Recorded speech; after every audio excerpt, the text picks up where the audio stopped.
Namaskar, a very good evening to you all. Myself, Dr. Manu, and I'll be taking you through the fundamental principles of remote sensing. So, to begin with, first let's try to understand how do we collect any scientific data. So, we have always two options. One, we go to the field, we go to the ground, we collect the information, the data through physical contact with the object or the target. That is called in situ measurements, or in other words, these are also called ground measurements or ground truth. The other option before us is to collect the data or information sitting from a remote location. Okay, so both these options are there to collect any scientific information.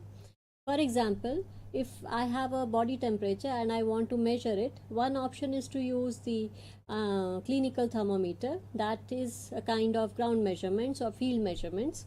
The other option is to use a thermal gun, or the way we have done in the COVID time. So that's a form of remote sensing information. So now the question comes, what is remote sensing scientifically? How do we answer this? So it is both science and art of obtaining information about three things, that is the object, an area or phenomena. So an object like a building, let's say, area where a multitude of different features are there. So there can be multiple features like trees, water body, soil, etc. So it can be a city, it can be a field, or phenomena like rainfall, etc. Through the analysis of data acquired by a device which is not in physical contact with the same. Right, so because scientific principles are involved and technology is built on it, this is a science, but it's also an art because it depends on the skill of the interpreter, how nicely the interpreter interprets the data which is received. So this is the formal definition of remote sensing. Now we have understood what is remote sensing. The next question before us is, why should we go about it? So I gave you an example of clinical thermometer and thermal based gun. Which one do you think is more accurate? Obviously the clinical thermometer will give us more accurate reading. However, we are still going for remote sensing because of several advantages associated with it. One is systematic data collection. Second is we can have the information about three dimensions of real objects. We can get the information about the same area in regular intervals of time and repeatedly. We can have global coverage. It's sometimes the only solution for the inaccessible areas. The same information can be interpreted differently by different application groups. Like the same, there is a remote sensing data which is collected, it can be interpreted and taken to analysis by different people, let's say of forestry, of water resource, of agriculture, of photogrammetry, of geosciences, etc. So having known that there are so many advantages associated with remote sensing, is it all? That means should we do away with the field measurements? No. As long as remote sensing survives, field measurements have to survive. This is because both for calibration as well as for validation or the accuracy assessment of the data that we have acquired and the further interpretation of it, we need to have field measurements, right? Now, how do we go about it? We have tried to answer the basic three questions of any science: what, why, and it's time now for how. So, how this process takes place? That means, what are all the components which are required to make this process happen? So, very first is the source. So, the source can be natural or it can be artificial. Now from the source the target is eliminated. Now this target can be earth or it can be any extraterrestrial object. So the point is we need to have a source of light, source of electromagnetic radiation. Why electromagnetic radiation? Because that's the only kind of energy which is able to sustain itself through vacuum. Okay, so if we are looking for space based remote sensing, definitely we are looking for that form of in energy which is able to sustain itself through vacuum. So we have a source of energy, we have a target, then light comes from the source and the target is illuminated. After that, the target sends back some signal to the sensor which is on board. Now this on board can be ground based, or it can be aircraft based, or it can be space based, that is satellite based. Now here the light that comes from the target light that comes from the target can be in the form of reflections, or it can be in the form of emissions, or it can be in the form of backscatter. So depending on how the energy is being gathered at the sensor, we can have different forms of remote sensing, such as optical remote sensing, thermal remote sensing, active remote sensing, passive remote sensing, etc., which you will come to learn in the subsequent classes. Now once the data is acquired on board, then it has to be disseminated to the ground. So for that we need data receiving terminals.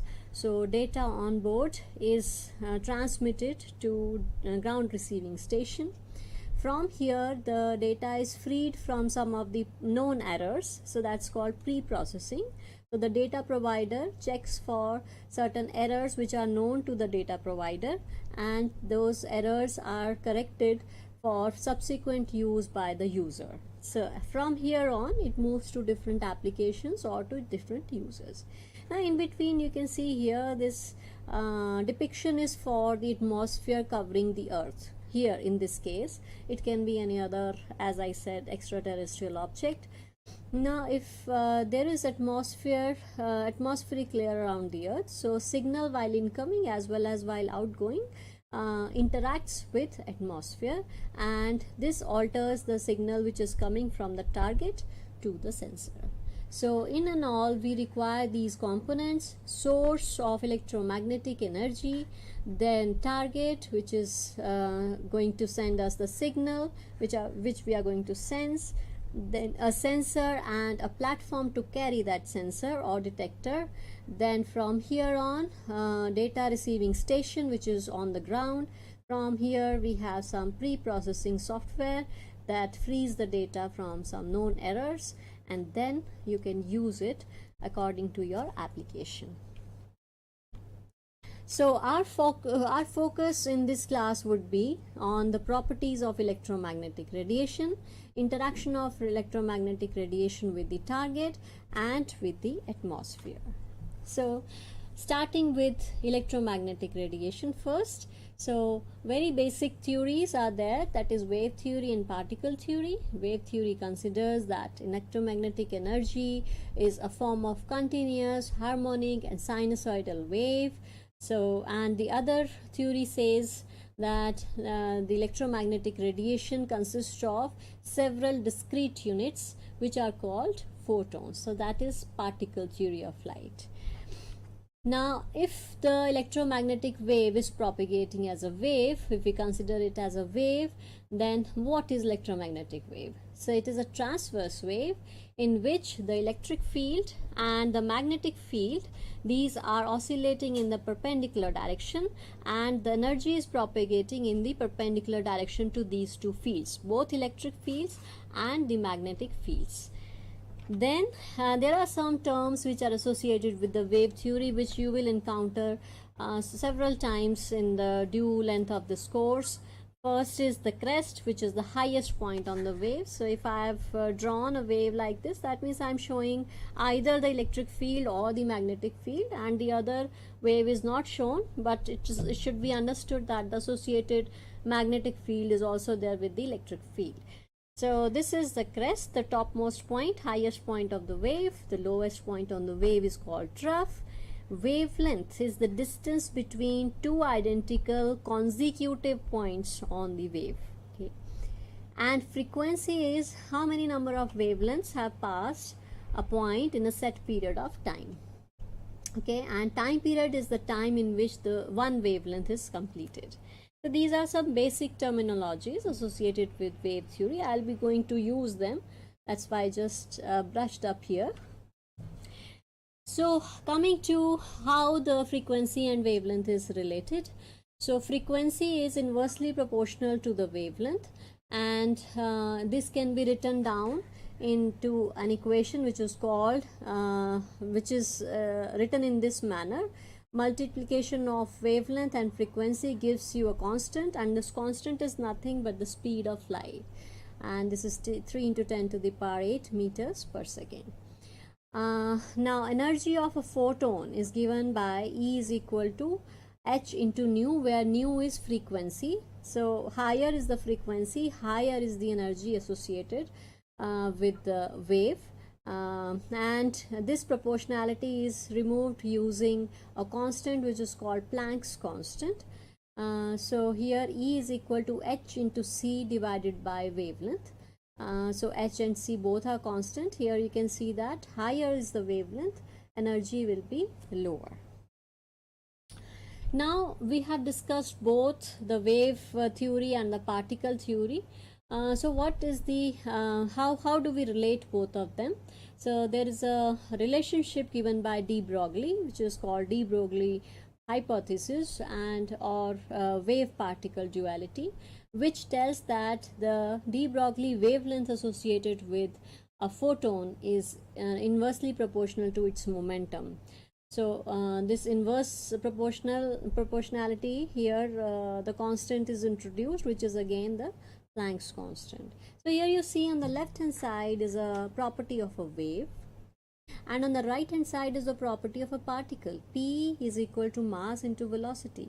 So rest mass of photon is 0. So in that case the momentum should be 0, but that momentum can be calculated using the de Broglie wavelength.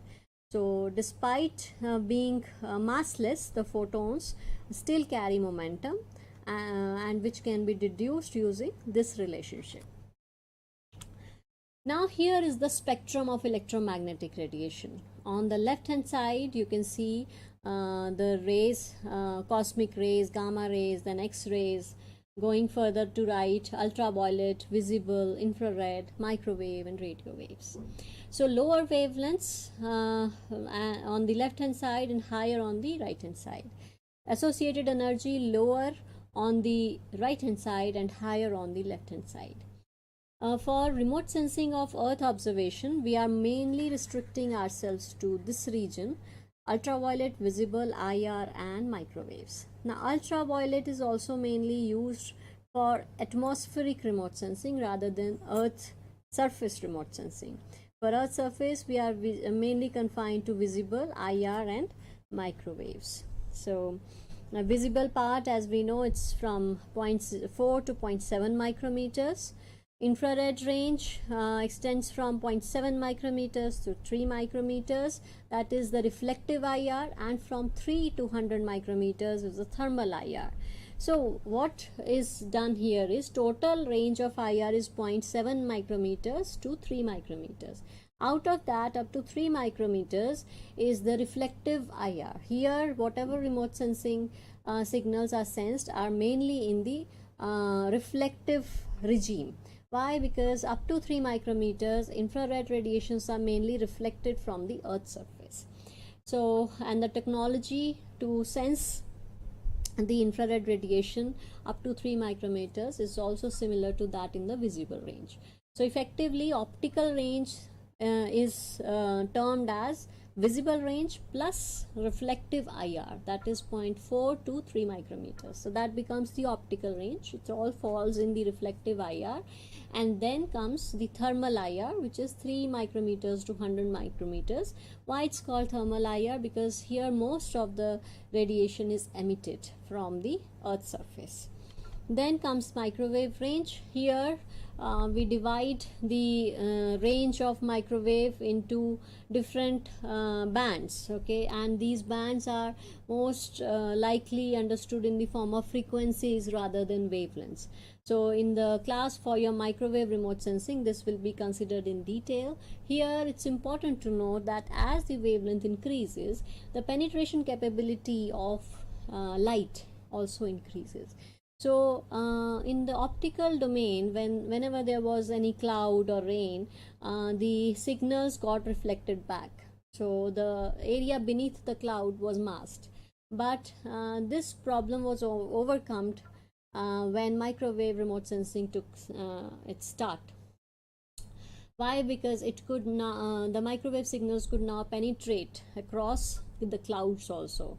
So you have the signals even when it's cloudy and rainy. Now coming to how do you measure the radiation. Radio refers to radiation, metry refers to measurement, so measurement of radiation. So before we go into that detail, we have to first introduce ourselves to solid angle. Now, if we relate it to the two-dimensional angle, the two-dimensional angle is the length of the arc divided by the radius of the circle. That's how you define a two-dimensional angle. In three dimension, this circle becomes the sphere and this arc becomes a circle, and this angle in two dimensions becomes a cone angle. So that's called solid angle. It's the cone angle which is subtended by the portion of a spherical surface at the center of sphere. Why we are interested in solid angle is now because in remote sensing we are doing measurements in three dimensions. It's not the two-dimensional geometry we are looking at. We are looking at three dimensions. So the angle also has to be in three dimensions, which is solid angle. So as I said, if you want to find out the two-dimensional angle, which is length of arc divided by radius, here it will be the area of sphere divided by square of radius. The units are steradian. Now the basic unit of measurement of radiation is energy. The units are joules. If you differentiate energy with respect to time, you get flux. Okay, because it is associated with radiation, so it is radiant flux. Units are units of energy divided by units of time, that is joules per second, which becomes watt. Now from radiant flux, if you go further, if you further differentiate this quantity, radiant flux, with respect to surface area, what you get is flux density. Now flux density is the rate of change of flux with respect to area. So the units will be units of flux divided by units of area, that is watt per meter square. Now if the radiation is incoming on the surface, we call it as irradiance. If the radiation is outgoing from the surface, we call it as exitance. Units of course will remain same. Okay. Further, if you further differentiate this quantity with respect to solid angle, you get something which is called radiance. Now here it is the differentiation of flux density. So units of flux density, that is watt per meter square, divided by units of solid angle, that is steradian. So the units will be watt per steradian per square meter. Now here what we are doing is we are going to add different levels of information. We started with energy, we added the information of time, we added here the information of area, now we added here the information of solid angle also. In between we have another route also. We can approach to radiance through this term or through this direction also. So here what we have done is we have taken the differentiation of radiant flux per unit solid angle, okay, with respect to solid angle. So what we get is radiant intensity. Okay, so here the units will be units of flux divided by units of solid angle, that is watt per steradian, right? So different quantities give you information to different levels. Some of them tells you only about energy, some of them tells you about energy in a unit area, some of them tell you about energy in a unit solid angle, etc. So according to the requirement, we pick up the required radiometric quantity. Okay, so here is a quiz time. I have put 4 questions for you and I'm giving you 5 minutes break, and we'll join back with the answers to the questions flashed on the screen.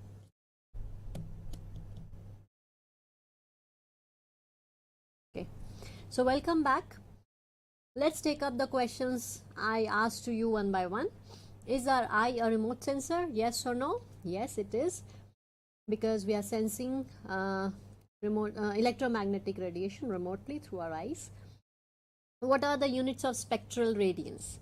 Now, radiance, as I told you, it's watt per meter square per steradian. Now, whenever we write spectral radiance, that means we are looking at some quantity in a range of wavelength. So, mostly we work with micrometers. So, it is option number C, watt per meter square per steradian per micrometer. Then, question number 3, which radiometric quantity would be most suitable to measure at sensor signals? Now, for at sensor signals, because the signal that is measured on board has to be known for per unit time, per unit area, per unit solid angle. So, we work with radians. So, this is option number C. And for incoming solar radiation. Now, because incoming solar radiation passes through the atmosphere before reaching us. Now, whenever it passes through the atmosphere, it is scattered. So, it is scattered in all the directions. So, if you are standing somewhere, you are receiving the energy from the entire hemisphere. So, here we need not look at solid angle. So, we work with the irradiance, option number A. Question number 4. A radiation of wavelength 4 micrometer falls in which portion of electromagnetic spectrum? This is thermal IR. So, option number B is the answer. Now, next coming to laws of electromagnetic radiation. For that, we need to understand an idealized object which is called black body. Now, black bodies are what? Black bodies are the idealized objects which absorb and then re-emit the radiation in a characteristic continuous spectrum. And this spectrum is dependent on the temperature. How? Let's try to look at the behavior in the form of a graph.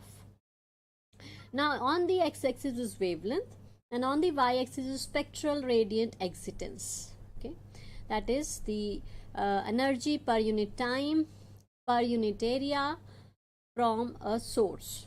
Okay, so that is on the y-axis. Now, what do you see here? So, at a particular temperature, let's see at T equal to 1073 Kelvin. This is in absolute units, it's in Kelvin. So, as the wavelength increases, the radiant excitance starts increasing, reaches a maximum and then starts falling down. Okay, and as you increase the temperature, first the excitance increases at all the wavelengths, and second, this peak emission shifts towards lower wavelength. So, this peak emission wavelength is called wavelength of peak emissivity. Okay, so this entire thing is termed in the form of Planck's law. From Planck's law, if you try to integrate this law over all the wavelengths, what you get is Stefan-Boltzmann law, and that tells you that total excitance. This was spectral excitance on the y-axis. So, from the integration of spectral excitance, you get total excitance, and for the entire wavelength range, and this is directly proportional to 4th power of absolute temperature. This is called Stefan-Boltzmann law. On the other hand, if you differentiate this Planck's law, what you get is the Wien's displacement law. Here, the wavelength of maximum emission is inversely proportional to absolute temperature. This is what we have seen in the graph also. So, these are two corollaries of Planck's law of radiation. But why do we study Planck's law? See, in the real scenario, we don't have a perfect black body because it is an idealized object. But we can find out how close a real object is to a black body. We can find out a figure of merit. So, this figure of merit is called spectral emissivity. So, how do you define it? It is the ratio of spectral emissivity of real object divided by spectral emissivity of corresponding black body at a particular temperature. Okay, so this spectral emissivity is a function of wavelength and it is calculated at a particular temperature. So it will be maximum value will be 1 when the real object is itself the black body, and the minimum value will be 0 when there is no emission from the object, right? So we have multitude of different objects which can follow different spectral emissivity. For example, for black body it is 1, for gray body it is less than 1, but it is constant with respect to wavelength. So behavior of gray body is similar to black body, except that its emission is less than that of black body in and all. Then comes perfect reflector. If it's a perfect reflector, everything that falls on it will be reflected, so there will be no emissions because there is no absorption. So spectral emissivity will be 0. All other bodies, it could be a function of wavelength. Now coming to the second topic, that is electromagnetic radiation with matter. Now there can be two scenarios. One, this interaction can take place at the boundary of two surfaces, and two, within a single medium. Now at the boundary of two surfaces we can encounter reflection and refraction. Now refraction is also called transmission. Within a medium there can be absorption and scattering. Now when comes the question of interaction with the Earth's surface, a Kirchhoff's law of radiation is followed, which is nothing but it can be derived from law of conservation of energy. That is, total energy is a sum of reflected energy plus a portion of transmitted energy plus absorbed energy. Right? From here, if you divide this equation on both sides by total energy, what you get is absorptivity plus reflectivity plus transmittivity is equal to 1. So that's how in general the interaction takes place with the target. In optical remote sensing we are interested in the reflected portion of spectrum. In thermal remote sensing we are interested in the absorbed energy, because the absorbed energy will be re-emitted back, right? So for optical remote sensing, as I said, major portions that will be reaching the sensor will be the reflections from the target. So what kind of targets do we have in form of reflection? There can be a smooth target, there can be a rough target. From the smooth target you have specular reflection, means mirror-like reflection. From a rough surface you can have a diffused reflection. You see here, the incident light is coming from one direction and is being reflected in different directions, right? So this is an example of each shown here. Now, how do we decide whether the surface is rough or smooth? So there is a criteria which is Rayleigh criteria. It tells you if the condition is satisfied in this manner, where h is the average undulation of a surface. See, every surface has some undulations. Now whether or not it is observable by naked eye, it can be observed in a microscope or it can be observed by naked eye, that depends. Okay, so if you know the average undulation of any surface, that's h. Lambda is the wavelength of observation and theta is the angle of incidence. If you can find out what is the relationship here, if this condition is satisfied, then the surface is rough, otherwise it is smooth. Now coming to spectral signatures. Now everything in this universe has a unique identification, right?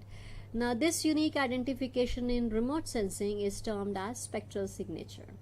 So if you are looking at optical remote sensing, the spectral signatures are in the form of spectral reflectors. So you see here there are different signatures for different objects. Vegetation is having this green signature. Then there are two types of soil which are considered here. These are having different signature. Two types of water are we considering, so these have different signatures. So every target, so even within vegetation also, if you are looking at forest or crop, the signatures will be different. Within crop also, the same crop and the diseased crop will have different altered spectral signatures. So in the, I think in the coming lecture tomorrow, you will have a detailed discussion on spectral signatures of different targets. Why vegetation is having this kind of spectral signature, why soil has this kind of spectral signature, what happens if there is a thick leaf or a thin leaf, what will happen if I increase the moisture content of the soil, what will happen if there is a clear water and if it is a impure water, etc. So all these queries should be taken up tomorrow or day after, whenever the class is scheduled. Now coming to the third topic, that is the physical processes or the interaction in the atmosphere. So there are two processes which are happening, that is absorption and scattering. So due to absorption, what happens is absorption of radiation is by the gaseous molecules in the atmosphere plus particles, etc. So because atmosphere is mainly gases, so we are considering that atmospheric windows are the spectral regions where the electromagnetic radiation is passed through without much attenuation. So you can see here on the x-axis you have wavelength, on the y-axis you have transmission. So you can see here that certain areas are not at all allowed by the atmosphere. For example, this area or this area, this is the dip region. So these are not allowed to pass through by the atmosphere. So if you want to make your optical sensor or your thermal sensor in this region, let's say if you want to design your detector in this region, to observe the earth's surface, you won't be receiving any signal, because this portion of electromagnetic spectrum is being absorbed by water vapor, etc. So the major constituents responsible for the dips are also listed here, right? So because of absorption by the atmosphere, and the signal overall is minimized, because you can see here it's diminished at almost all the wavelengths, plus you are only left with certain atmospheric regions, certain atmospheric window regions to carry out the remote sensing for earth surface. However, if you want to study atmosphere, you can definitely create your make your detectors in this region, right? But for earth remote sensing, we have to limit ourselves to atmospheric window regions. Then comes scattering. So scattering means redirection of light. How redirection of light? So the light is coming, it hits the particle, it may continue its direction, or it may be deflected in some other direction, or it may be scattered back. So this is called redirection of light. There can be three possible scenarios. One is when there will be equal amount of forward and equal amount of backward scattering. That's called Rayleigh scattering. It's majorly responsible constituents are atmospheric molecules. Other could be most of the scattering is in the forward direction, that is called Mie scattering, and this could be due to atmospheric dust, smoke particles, and the large particles in the atmosphere like cloud droplets, large water droplets, here this is called non-selective scattering. It's not dependent on the wavelength. The other form of scatterings, Rayleigh scattering and Mie scattering, these are dependent on wavelengths. Rayleigh scattering is inversely proportional to fourth power of wavelength. Mie scattering varies between lambda to the power 0 to lambda to the power minus 4, so roughly lambda to the power minus 2. Non-selective is independent of wavelength. Alright, so the effect of atmosphere on remote sensing is effectively in the form of absorption. So you have only atmospheric window regions available to make your detectors for Earth observation, and the other is scattering. So what scattering does, it modifies the incoming and the outgoing radiation, spatially as well as spectrally, as well as if there is more haze in the or more particles in the atmosphere in that particular scene, it creates haziness in the image. So, and turbulence also limits resolution, spatial resolution. So what we have learned in today's class is overview of remote sensing. We answered what, why and how. We also learned about electromagnetic radiation, some terms and laws of radiation, radiometry and spectrum. Then we discussed the interaction between electromagnetic radiation as well as target and atmosphere. So this is in all what we have studied in today's class. Now it's time for discussion. I'll be back in 5 minutes with the questions that you posed to me. Okay, thank you.